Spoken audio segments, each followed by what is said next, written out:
அழகாய் விளக்கேற்றி பஞ்சுதிரி போட்டு பசும் நெய்தனையூற்றி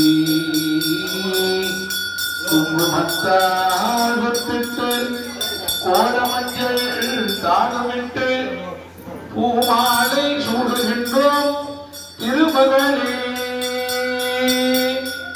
பூமாலை சூடுகின்றோம் திருமகளே, திருமகளே, திருமகளே. ஓம் நமஸ்தே மகாமாயே महालक्ष्मी नमोस्तुते आद्यन्तरहिते देवी आदिशक्ति महेश्वरी योगज्ञे योग संभूते महालक्ष्मी नमोस्तुते स्थूल सूक्ष्म आरौद्रे महाशक्ति महोदरी महापापहरे देवी महालक्ष्मी नमोस्तुते दीप दुर्गा दीप लक्ष्मी दीप सरस्वत्यै नमो नमः मातृपितृ देवतायै नमो नमः दीप रूपेण प्रार्थना समर्पयामि. தீபத்தினுடைய ஒளியில நம்முடைய குலதெய்வம் பிரத்யட்சமாக வர வேண்டும். இந்த ராமேஸ்வர புண்ணிய கஷேத்திரத்துல நாம் செய்யக்கூடிய இந்த புண்ணியமான நம்முடைய பாப கர்மங்களை எல்லாம் நீக்கக்கூடிய பூஜை. எத்தனை எத்தனை பிறவியிலே இந்த உடல் புல்லாகி பூடாய் புழுவாய் மரமாகி பல் மிருகமாகி பறவையாய் பாம்பாய் பேயாய் கணங்களாய் வல்லசுரராகி முனிவராய் தேவராய் செல்லான் என்ற தாவர சங்கமத்துள் எல்லா பிறப்பும் பிறந்திழைத்தேன் எம்பெருமான்னு சொன்னாங்க. மனிதனுக்கு 7 பிறவி மட்டும் கிடையாது. 1,84,000 கோடி யோனி பேதத்துல பிறந்தால்தான் மனிதனாக பிறக்க முடியுமா?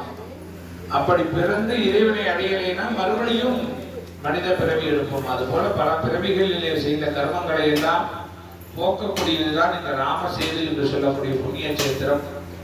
இந்த தீபதுர்க்கையினுடைய ஒளியிலே, இந்த தீபத்தினுடைய ஒளியிலே நம்முடைய குலதெய்வம் பிரத்யட்சமாக வேண்டும்.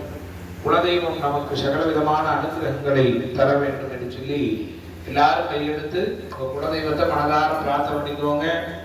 திருவிளக்கை ஏற்றி வைத்த திருமகனே வருக, குலவிளங்க எங்கள் வீட்டில் கொண்டிருக்க வருக. திருவிளக்கை ஏற்றி வைத்த திருமகனே வருக, குலவிளங்க எங்கள் வீட்டில் கொண்டிருக்க வருக. அலைமகளே வருக, ஐஸ்வரியம் தருக. அலைமகளே வருக, ஐஸ்வரியம் தருக. அலைமகளே வருக, ஐஸ்வரியம் தருக. அலைமகளே வருக, ஐஸ்வரியம் தருக. மகாலட்சுமி மகாலட்சுமி கமலதாரிணி கமலதாரிணி குலதேவதா ஸ்வரூபிணி தீபதுர்காம்பிகாயை நமோ நமஹ.